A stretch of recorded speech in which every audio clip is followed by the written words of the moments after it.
우리는 살면서 누구나 위대한 인생을 꿈꾸곤 합니다. 이 세상에 아무 흔적 없이 그저 살다가 가는 그런 영향력 없는 자들이 아닌 뭔가 긍정적이고 유익한 것들을 세상 가운데 남겨 많은 이들에게 기억되는 그런 사람이 되고 싶은 마음이 누구에게나 있을 것입니다. 그리고 이것은 결코 나쁜 생각이 아닙니다. 위대한 신앙의 선배들처럼 우리도 위대한 믿음으로 이 세상에 큰 영향력을 끼치는 것, 그것은 매우 중요합니다. 오늘 본문이 우리에게 보여주는 것은 위대한 삶이라는 것이 나쁘다는 것이 아니라 우리가 누구 안에서 위대할 것인가, 그것을 보여주고 있습니다. 그리고 하나님 밖에서 위대함을 찾았던 하만의 욕망이 어떤 결과를 낳았는지 그것을 통해서 우리에게 말하고 있습니다. 하만의 이름의 뜻은 바사어, 그러니까 페르시아어로 위대하다, 위대한 이런 뜻입니다. 그리고 하만은 자신의 이름답게 위대한 사람이 되고자 했습니다. 왕의 높임을 받고자 하였습니다. 그리고 실제로 하만은 페르시아에서 가장 높은 자리에 오르기도 했습니다. 왕을 제외하고 모든 대신들 위에 하만이 있었습니다. 하만은 자신의 이름처럼 누가 보아도 위대한 사람이었습니다. 근데 하만의 눈에 무엇이 눈에 가시였습니까? 지난주에도 보았던 말씀이지만 모르드게가 하만의 눈에는 가시였습니다. 왜입니까? 모르드게는 하만에게 무릎을 꿇지도 않고 절하지도 않았기 때문입니다. 그래서 하만은 매우 분노하였습니다. 자신이 이미 가지고 있는 그 위대한 지위에도 불구하고 하만은 모르드게 한 사람의 무릎이 꿇리지 않은 것에 대해서 굉장히 분노했습니다. 그래서 어떻게 합니까? 모르드게뿐만 아니라 모르드게의 민족인 온 유다 백성들을 모두 다 죽이고자 하였습니다. 우리는 여기서 잠깐 하만이라고 하는 인물에 대해서 잘 생각할 필요가 있습니다. 하만은 어떤 존재인가? 하만은 위대한 사람이었습니다. 높은 사람이었습니다. 그리고 그는 하나님의 백성을 모두 죽이고자 하는 사람이었습니다. 하만의 이름의 뜻은 페르시아어로는 위대한이지만 히브리어로는 소란, 혼란, 소동이라는 뜻입니다. 세상에서는 그가 위대한 자였을지 모르지만 하나님의 백성에게 있어서 그는 혼란과 소동을 일으키는 존재였습니다. 그래서 하만은 악, 사탄을 상징하는 존재입니다. 에스더라고 하는 이 책은 왕후 에스더의 이름을 따서 그 제목이 붙여졌지만 사실 에스더의 주인공은 에스더가 아닙니다. 에스더서를 잘 읽어보신 분들은 알겠지만 사실 에스더서의 주인공은 모르드게입니다. 에스더의 모든 이야기는 모르드게가 이끌고 있습니다. 모르드게라고 하는 이름은 바벨론의 신 마르둑에서 딴 이름입니다. 그래서 페르시아어로는 마르둑에 속한 자, 이것이 되지만 모르드게의 이름을 유대인의 방식대로 풀어보자면 히브리어로는 부서지고 상한 자라는 뜻이 됩니다. 그렇습니다. 위대한 하만에 비하여서 모르드게는 너무나도 작고 연약한, 부서지고 상한 그런 존재였습니다. 그런데 그런 모르드게에게 하나님께서 역사하시니 작은 모르드게가 이 세상에서 존귀히 여김받는 일이 일어나게 됩니다. 에스더 6장 1절을 보니까 그날 밤에 왕이 잠이 오지 아니함으로 명령하여 역대일기를 가져다가 자기 앞에서 읽히더니 그날따라 아하수에로 왕이 잠이 오질 않아서 신하에게 궁중실록을 가져다가 읽게 하였습니다. 그 원문을 보시면은 왕의 잠이 흔들렸다 이렇게 되어 있습니다. 유대인 성경 주석인 미드라시에는 아하수에로 왕의 이 꿈에 하만이 나타나 자기를 죽이려 하는 꿈을 꾸어서 잠을 설쳤다 이렇게 기록되어 있습니다. 어찌됐건 왕은 자신의 불면이 혹시라도 자신이 지키지 않은 잊어버린 맹세 때문이 아닌가 싶어서 신하를 시켜서 실록을 읽게 합니다. 그리고 그 실록 가운데에서 모르드게가 자신을 암살로부터 구해주었던 이야기를 우연히 듣게 됩니다. 우연히. 그러나 성도 여러분, 이것이 정말 우연입니까? 하나님의 백성에게 우연이란 없습니다. 이 모든 것은 다 하나님의 섭리였습니다. 하나님을 경외하던 모르드게에게 베풀어 주신 하나님의 은혜였습니다. 왕은 그 자리에 있던 신하에게 묻습니다. 그렇지, 모르드게가 나를 암살해서 구해 주었었지. 그때 모르드게에게 내가 어떤 상을 주었느냐? 신하들은 왕은 아무 상도 주지 않았습니다 라고 답하였고, 왕은 그때 모르드게에게 상을 주기 위하여 뜰에 있는 누군가를 호출합니다. 근데 때마침 뜰에 누가 있었습니까? 하만이 있었습니다. 모르드게를 죽일 것을 왕에게 청하고자 찾아왔던 하만이 마침 거기에 있었습니다. 때마침 우연입니까? 우연이 아닙니다. 하나님의 섭리인 것입니다. 분명히 하만의 아내는 하만에게 내일 아침 당신 왕을 찾아가서 모르드게를 죽일 것을 왕에게 구하십시오 이렇게 조언하였지만, 굳이 하만은 그 야밤에 그 아하수에로 왕을 찾아갔던 것입니다. 그리고 그때 마침 그는 이 모르드게에게 상을 주려고 했던 아하수에로 왕의 부름을 받는 것입니다. 왕이 하만에게 묻습니다. 내가 누군가를 존귀하게 해야 되겠는데 어떻게 하면 좋을까? 이렇게 물었습니다. 하만은 속으로 이게 나를 위한 것인가 보다 이렇게 생각을 하고, 그에게 왕의 옷을 입히고 왕의 말을 태우고 왕의 왕관을 씌워서 온 성의 거리를 다니게 하시면서 왕의 존귀를 받게 하십시오 이렇게 답합니다. 기회주의자였던 하만은 그 순간에 기지를 발휘하여서 자신이 그렇게 높임받고자 이렇게 답한 것입니다. 그런데 그 상을 누가 받습니까? 그 높임을 누가 받습니까? 모르드게가 받습니다. 하만이 받고 싶었던 그 상은 모르드게가 받고, 모르드게가 높임 받습니다. 왕의 옷을 입고 왕의 말을 타고 왕의 왕관을 쓰고 마치 왕처럼 존귀히 여김받는 일이 일어납니다. 그 탈굼과 미드라시 전승서, 그러니까 유대인의 전승서인 책들을 보면 굉장히 은혜로운 이야기들이 에스더가 굉장히 많이 기록되어 있습니다. 성경으로 기록된 것은 아니지만 유대인들에게 전해지는 이 전승서에는 이런 맥락이 등장합니다. 은혜가 되어서 좀 소개하고자 합니다. 제가 읽겠습니다.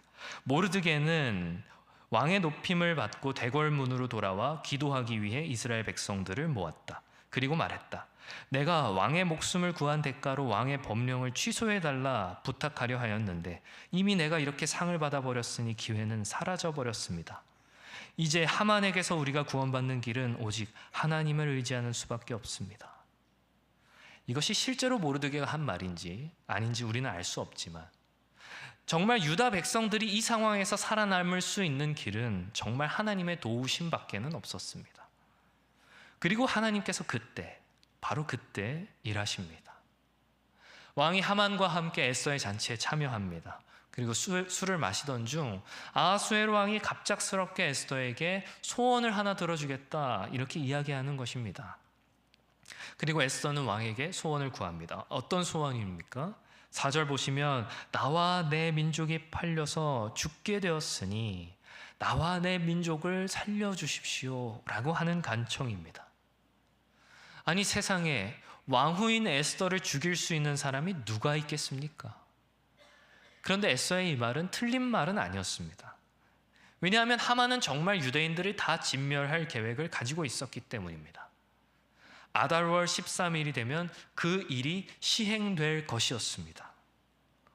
만일 하만이 요구한 법령대로 아하수에로 왕이 이 일을 시행한다면 아달월 13일에 모든 유대인들이 다 진멸당하게 되고, 그리고 법적으로 왕후인 에스더도 죽어야 마땅한 것입니다. 그래서 이 법령을 왕에게 제안하였던 하만은 사실상 왕후인 에스더를 시해하려는 시도를 꾸민 것이나 마찬가지라고 볼 수 있는 것입니다. 그래서 이 말을 듣고 왕은 매우 노했습니다. 하만의 말대로 만약 이 법령을 진짜 시행했더라면 사랑하는 왕후 에스더를 잃을 뻔했기 때문입니다. 그리고 왕은 잠시 분을 삭히기 위해 자리를 비웁니다. 그 다시 돌아와 왕이 본 것은 왕후 에스더 앞에 엎드리고 있는 하만이었습니다. 이를 본 왕은 이제 네가 내 왕후 에스더를 범하려고 하는구나, 그런 하만의 모습으로 여겼고, 하만은 다시 왕의 마음을 돌이킬 수 없었습니다. 여기서 재미있는 것은 내시 중에 하나가 왕에게 고자질을 하는 장면입니다. 9절 보니까 하르보나라고 하는 이 내시가 아하수에로 왕에게 이렇게 이야기합니다. 왕이시여, 하만은 왕후 에스더만 죽이려 한 것이 아닙니다. 왕에게 충성되게 행했던 모르드게까지도 죽이려고 하였습니다. 하만의 집에 가보시면 이 하만이 모르드게를 죽이려고 만든 나무를 볼 것입니다. 이렇게 말하는 것입니다. 그러니까 왕이 존귀히 여기라고 했던, 왕의 옷을 입히고 왕의 말을 태우고 왕관까지 씌웠던, 왕이 존귀하게 하시기를 원하는 자에게 이같이 하라 하였던 그 모르드게를 하만은 죽이려고 했었다고. 이건 왕의 말을 우습게 여기는 것이 아닙니까? 이렇게 왕에게 고자질하는 것입니다. 사실 전후 관계로 따지자면 하만은 왕이 모르드게를 존귀하게 하기 전에, 그 이전에 모르드게를 죽일 장대를 준비했었지만, 왕의 입장에서는 그 전후 관계를 모르니 이게 얼마나 괘씸했겠습니까? 내가 모르드게를 분명히 존귀하게 대하라 그랬는데 도리어 모르드게를 죽이려고 나무를 만들었다고? 아니, 이게 반역이 아니면 뭐야? 왕은 이렇게 생각한 것입니다. 그리고 결국 하만은 자신이 죽이려고, 모르드게를 죽이려고 만들었던 그 나무에 도리어 자신이 달려 죽게 됩니다. 그리고 이 본문에서 정말 재미있는 것이 하나 더 있는데 10절을 보시면 모르드게를 매달려고 한 나무에 하만을 다니 왕의 노가 그쳤다, 이렇게 되어 있습니다. 그리고 여기서 그쳤다라고 하는 단어가 히브리어로는 샤카인데 원문에는 아주 특이하게 단어가 한번 반복되어 있습니다. 그러니까 이걸 굳이 우리말로 직역하자면 왕의 노가 그쳤다, 그쳤다, 이런 식으로 번역된다는 것입니다. 왜 이렇게 오타 같은 표현이 나왔을까? 왜 이 중요한 맺은 말에 이런 표현이 등장할까? 이것은 왕의 노가 그쳤다고 하는 것이 이중적이라는 뜻입니다. 인간 왕 아하수에로의 노가 그쳤다는 것이기도 하지만, 또 이를 통해 만물의 왕이신 하나님의 노가, 바사제국을 향한 하나님의 진노가 이 일로 그쳐졌다라는 것을 의미하기도 하는 것입니다. 이것은 그냥 가정일 뿐이지만 만일 아하수에로가 하만의 말을 따라서 정말 유대인들을 다 진멸했었더라면, 하나님의 백성들을 정말 다 멸망시켰었더라면 하나님의 분노는 고스란히 바사제국을 향하여 떨어졌을 것입니다. 하만 한 사람이 아닌 모든 피조 세계가 하나님의 심판을 받아야만 했을 것입니다. 성도 여러분, 에스더에는 하나님이라고 하는 단어가 등장하지 않지만 실제로 하나님께서는 에스더서의 모든 상황 가운데 역사하고 계십니다. 그런데 우리가 에스더를 읽을 때 왜 어렵습니까? 에스더의 이 내용이 어렵고 난해한 것이 아닙니다. 아마 오늘 살펴본 이 에스더의 이야기는 여기 앉으신 대부분의 성도분들이라면 아마 다들 잘 알고 계신 이야기일 것입니다. 근데 우리가 에스더를 읽으면서 어렵게 느끼는 것은, 그래서 이것이 결국 나와 무슨 상관이 있는가? 이게 나와 무슨 의미가 있는가? 이걸 통해 나는 뭘 깨달아야 되는 건가? 이게 에스더를 읽을 때 우리가 가장 어려워하는 지점입니다. 그러나 아까도 말씀드렸다시피 이것은 단지 저 먼 옛날 하만이라고 하는 한 악인이 어떻게 몰락하는지에 대한 권선징악의 드라마틱한 한 이야기가 아니라 죄의 권세, 악의 권세가 어떻게 되는지 그 결과를 우리에게 보여주고 또 우리에게 가르치는 것입니다. 하만의 몰락은 곧 모르드게의 승리였습니다. 이후에 아하수에로 왕은 하만에게 주었던 인장 반지를 빼내어 모르드게에게 줍니다. 악한 하만의 통치가 끝나고 하나님의 백성이자 선한 모르드게의 통치가 시작되는 것입니다. 이것은 단지 역사적인 한 사건을 넘어서 인류 역사 가운데 있는 죄와 구원, 선과 악의 대립을 영적으로 우리에게 보여줍니다. 하만이 죄의 권세를 상징한다면 모르드게라는 인물 속에서 우리는 구원자의 모습, 예수 그리스도의 모습을 발견하게 됩니다.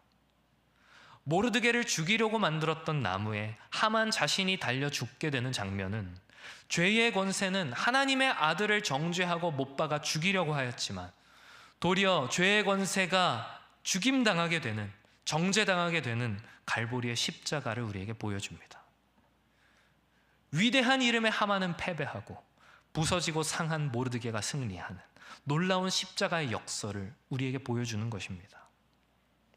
하만의 계략은 하나님의 백성 전체를 멸절시키려는 거대한 악의 음모였습니다.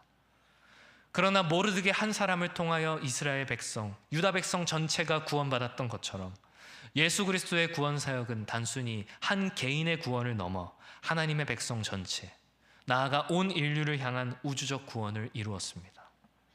한 사람 안에서 공동체를 건져내는 하나님의 놀라운 구원 계획입니다. 패배의 순간처럼 보이는 그 순간이 승리의 시작점이 되어버리는 하나님 나라의 역설적 원리를 보여주고 있습니다. 하만의 손에 끼워져 있던 왕의 인장 반지는 하만에게 마치 왕과 같은 통치의 권세를 주었지만 그것은 일시적이었을 뿐 결코 하나님의 백성을 상하게 하지 못하였습니다.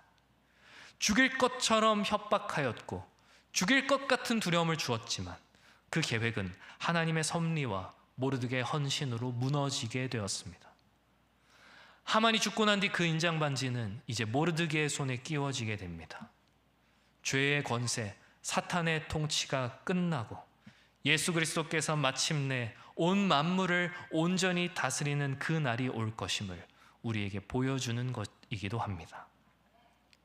모르드게가 왕 다음으로 높은 자가 된 것은 남을 위해 희생하는 사람이 더 성공한 자리에 갈 수 있다라고 하는 세속적인 성공 매뉴얼이 아니라 구원자이자 통치자이신 예수 그리스도께서 십자가를 통과하여 하나님의 보좌 우편에 앉으신 것을 우리에게 보여주는 것입니다.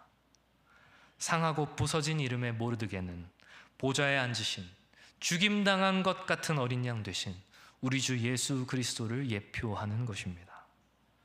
그리고 우리는 하나님의 놀라운 섭리와 계획을 따라 그리스도 안에서 구원을 입은 자들임을 다시금 깨닫습니다. 사망의 책에 기록되었던 우리의 이름은 생명책에 옮겨 적혔습니다. 우리를 다스리던 죄의 권세는 나무에 달려 죽임당하였습니다. 누가 진짜 위대한 것입니까? 하만입니까? 모르드게입니까? 사탄입니까? 예수 그리스도입니까? 사랑하는 성도 여러분, 말씀을 맺으려 합니다. 역사 속에 누군가는 이렇게 이야기하기도 하였습니다. 에스더서는 하나님이라는 이름이 등장하지 않기 때문에 성경으로 적합하지 않은 책이라고 말입니다. 그러나 에스더의 하나님은 보이지는 않으나 거기 계시는 하나님이십니다. 하나님께서는 에스더서의 모든 장면마다 함께 계시며 섭리하시며 또 통치하십니다. 무엇보다 이 이야기는 단순히 아름다운 문체와 드라마틱한 이야기, 그것을 넘어서 하나님의 놀라운 십자가의 구원 계획을 우리에게 보여주는 하나의 예고편과 같습니다. 우리는 에스더서를 읽으며 우리에게 닥친 현재의 난관이 단지 중간 고비일 뿐임을 깨닫습니다.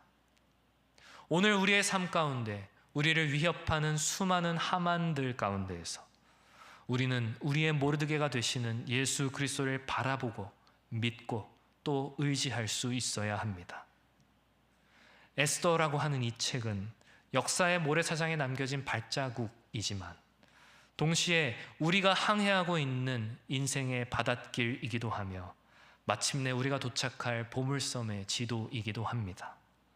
우리는 에스더를 읽으며 우리를 위협하던 죄의 권세가 매달린 십자가를 바라볼 수 있어야 하고 그리스도의 손에 끼워진 하나님의 인장 반지를 보아야 하는 것입니다. 약하고 부서진 이름의 모르드게가 위대한 하만의 이름을 이긴 승리가 되었듯이 죽임당하신 어린 양 같은 우리 주 예수께서 보좌 우편에 앉으셨음을 믿음의 눈으로 볼 수 있는 우리가 되기를 소망합니다. 사랑하는 성도 여러분, 부디 바라옵기는 삶의 거센 파도와 암초, 그 폭풍우 가운데에서도 이미 승리하신 예수 그리스도를 굳게 붙들고 세상 속 위대한 자가 아니라 주 안에서 위대한 인생으로 살아가시는 그런 저와 여러분들 다 되실 수 있기를 주님의 이름으로 축원합니다.